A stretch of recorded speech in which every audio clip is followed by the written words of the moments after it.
Hello, and welcome to this special Foster Care Institute training webinar. Foster Parent Recruitment, creating a strong recruitment program for strong families. Getting to know the needs of your agency. This is part 2 in a series of Foster Parent Recruitment training webinars brought to you by the Foster Care Institute. I'm your host, Dr. John DeGarmo. If you know a little bit about my family, then you know that my wife and I have been foster parents to dozens and dozens of children, and our house has been filled, overflowing, if you will, with as many as 11 children at the same time simply because there are not enough foster homes in our area. In truth, as you most likely know, there's not enough foster homes in any part of the United States. Foster care is in crisis. As we've seen throughout these webinar series, more children being placed into foster care system, much in part to the opiate epidemic, yet not enough foster parents. So therefore, we need to recruit strong foster parents. Hopefully you've watched the introduction webinar and part 1. If you've not, please go back and watch those first before you continue on part 2, this webinar. Our goal during this webinar is to increase the understanding of the needs of your agency in regards to recruiting new foster parents. Our objectives are to increase the awareness of the needs of your agency and why this awareness and understanding, if you will, is important, and to gain understanding of how to develop a needs assessment for your agency.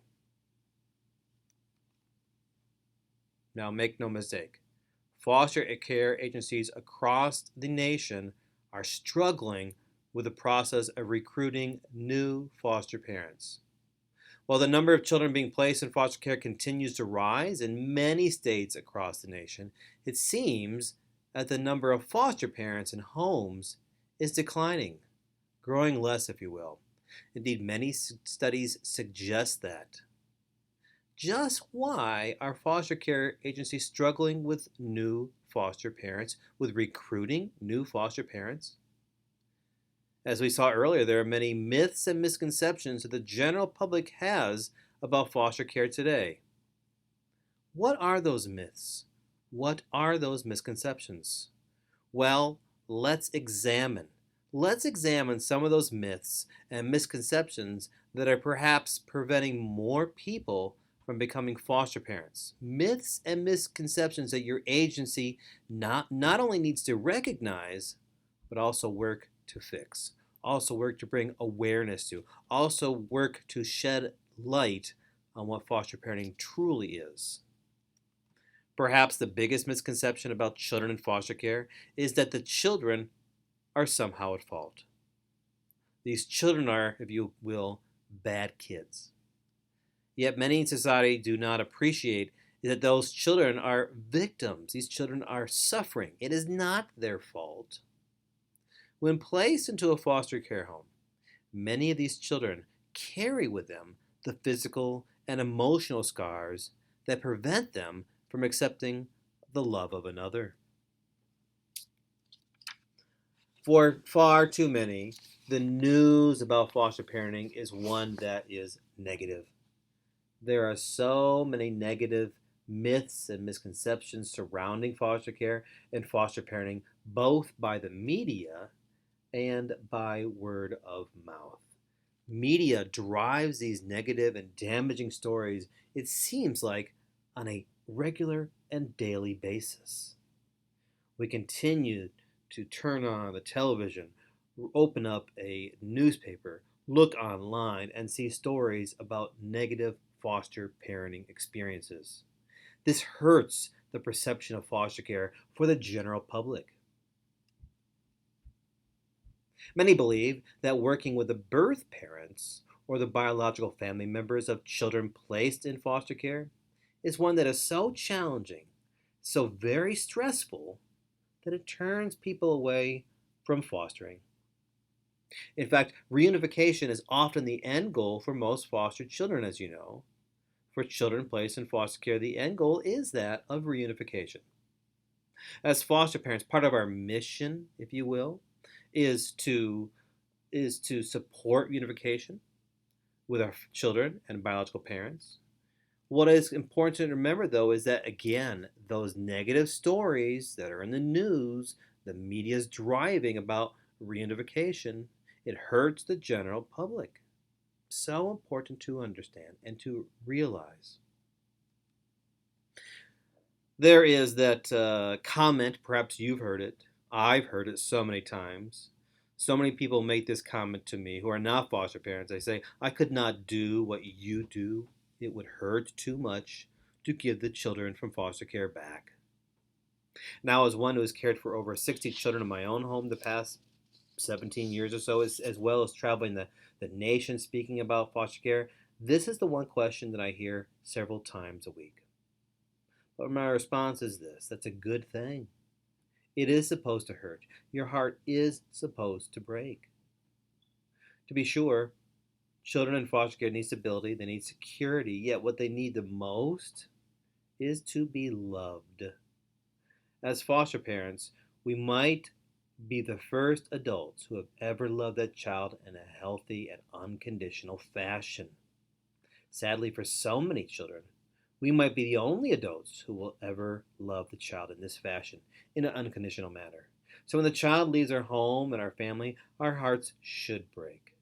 We should experience feelings of grief and loss. After all, we've given all of our heart and our love to a child in need. So society needs to appreciate that these feelings of heartbreak can indeed be a positive thing for the child. There have been some who've told me that they were concerned that being a foster parent might in some way influence their own child or own children in a harmful or negative fashion.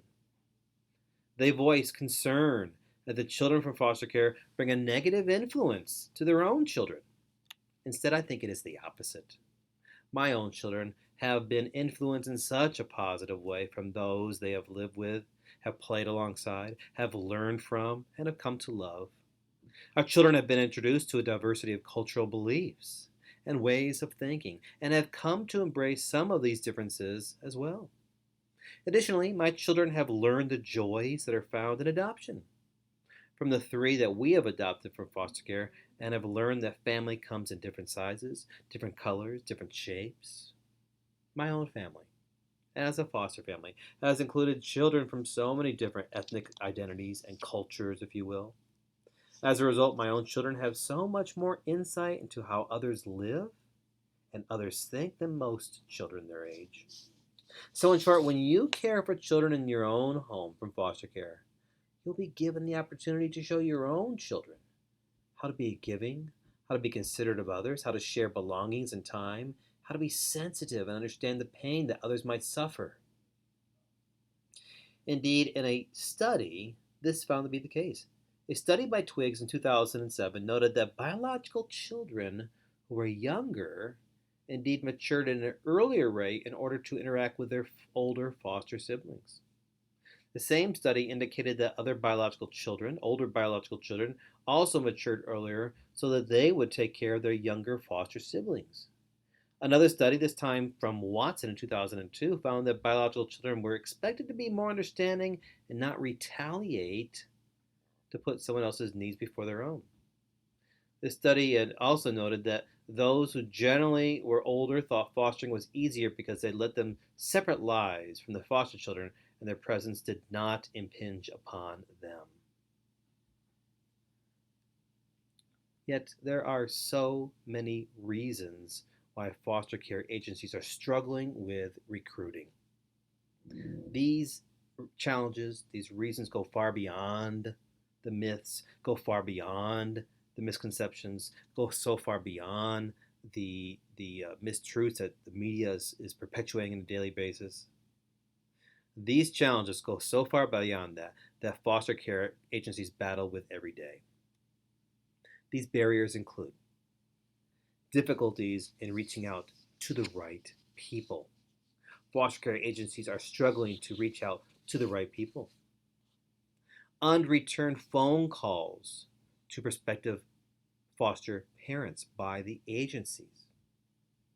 Agencies many times are slow to respond is a barrier I hear often from those who are considering becoming foster parent. They're just not getting the phone call, the information they want and they need. The recruitment message is unclear and unfocused. Prospective foster parents are often frustrated with the lack of information, the lack of content, the lack of returned phone calls. Then there's the disinterest on behalf of new foster parents after that first encounter. Agencies struggle with that. They spend their time, their effort giving these foster parents, these prospective foster parents, if you will, all this information, and then there's the disinterest. Foster parents are no longer interested in becoming foster parents, a very big barrier, an obstacle to recruiting. Another barrier to recruiting is the lack of structure during pre-training and pre-service sessions. Another barrier is the consistent times and dates during pre-service and training sessions. Recruitment programs, so many times, and plans do not reflect the needs of the children placed in foster care in that area and that community. Another barrier, if you will. Prospective foster parents feel rejected or unwanted during training sessions. Finally, a barrier, an obstacle to recruiting is that the foster care agency is understaffed when it comes to recruitment. I hear this so often. So many agencies do not have somebody specifically devoted to recruitment. Those who are spending time on recruitment also wear other hats. They're involved in training. They're involved in licensing. May even be a caseworker working with other foster parents or children. Understaffed when it comes to recruiting. Now, some agencies do have a full-time person employed specifically to focus upon recruitment. A recruitment officer, if you will. Other agencies may have someone employed on a part-time basis on recruitment. Still, other agencies do not focus on anyone. There's no agency that has. There are some agencies who do not have anyone who focuses upon recruitment, perhaps due to personal funding or personal constraints. The truth is this: recruitment is everyone's job. It's just not the job of the recruitment director. It is every single person's job, whether it is the agency director, the person in charge of training, the person answering the phone at the front desk. All are involved. All are involved in the recruitment process of new foster parents. All employees are ambassadors, if you will, for your agency and for new and future foster parents. In addition, this recruitment process is one that does not stop. It never stops. It is one that should be occurring every single day with your employees and your agency. Recruitment should be part of your agency's mission and your vision. It is everyone's job.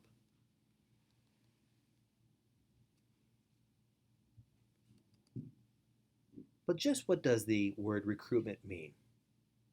One dictionary defines it as this: the process of finding and hiring the best qualified candidate from within or outside of an organization for a job opening in a timely and cost-effective manner. The recruitment process includes analyzing the requirements of a job, attracting employees to that job, screening and selecting applicants, hiring, and integrating that new employee to the organization. Well, what type of foster parent is your agency hoping to collaborate? That is an essential question that you have to answer. There are several essential questions your agency has to answer. What are the specific needs of the children in your area? What are the leading age groups of the children in your area? How many children are aging out or finding a forever home through adoption? As you begin to create your foster parent recruitment program, it is essential that you create a needs assessment to answer these sorts of questions and more. Now, before you begin creating a needs assessment, check to see if your agency has a pre-existing one, as well as a previous recruitment plan or program that is in place or was once being used.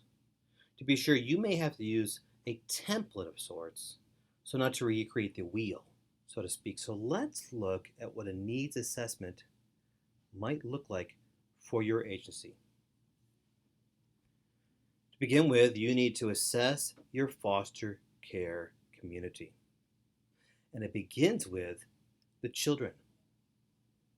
Questions you need to ask and have answered are this: how many children are placed in foster care homes or environments in your community? What is the racial component of children in foster care in your community? These include African American, Asian American, Hispanic, Latino, Middle Eastern, Native American, Polynesian, white, or other.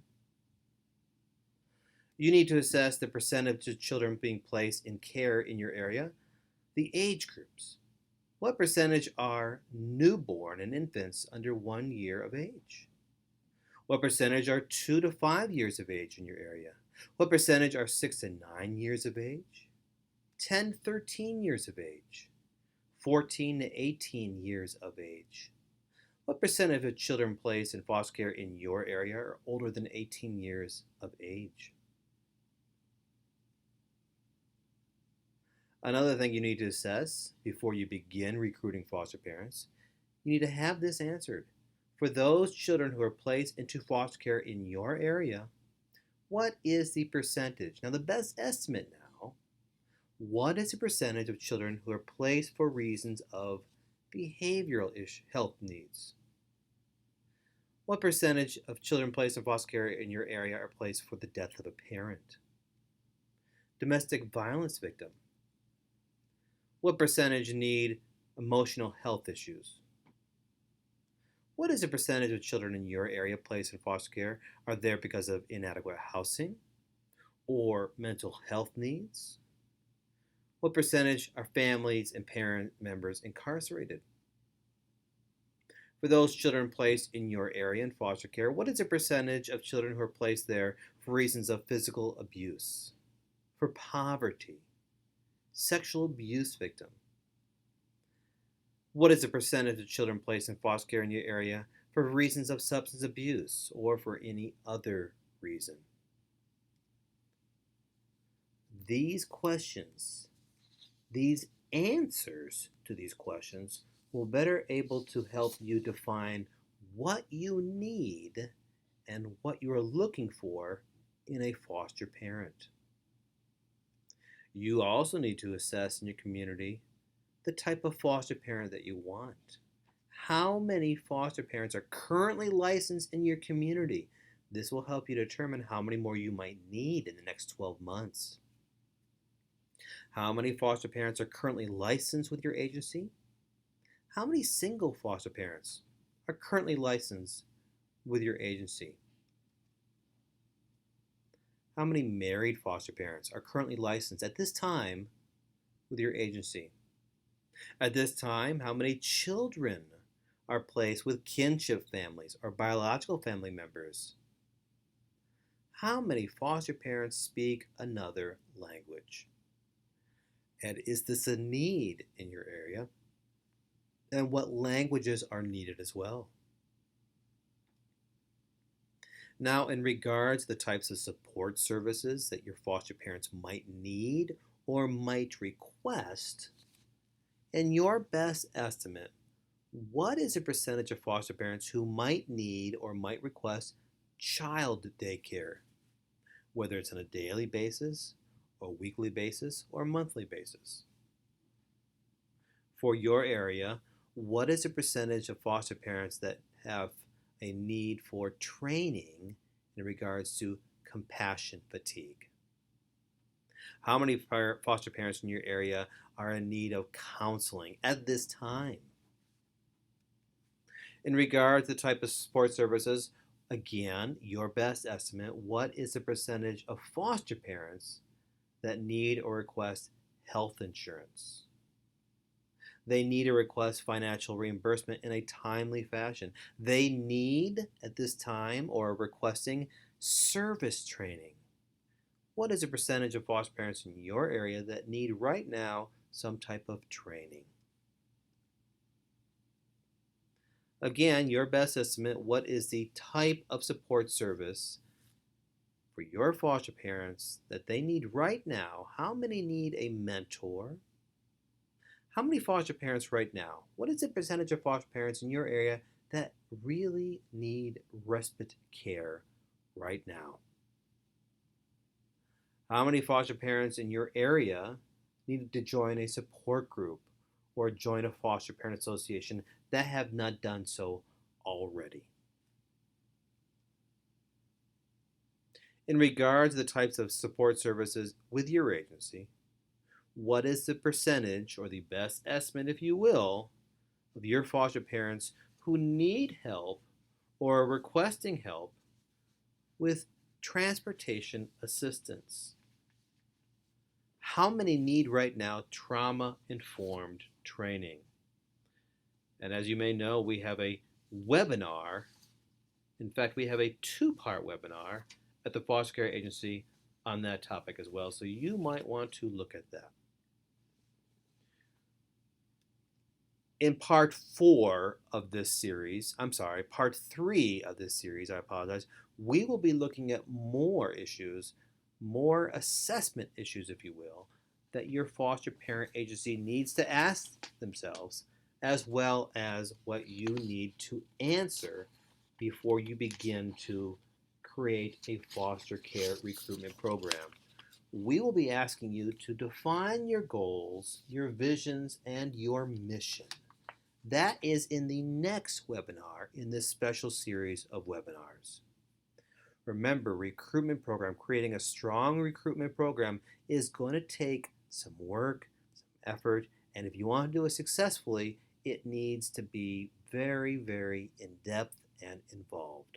So we are going to go into the thick of it, if you will, during the next several webinars.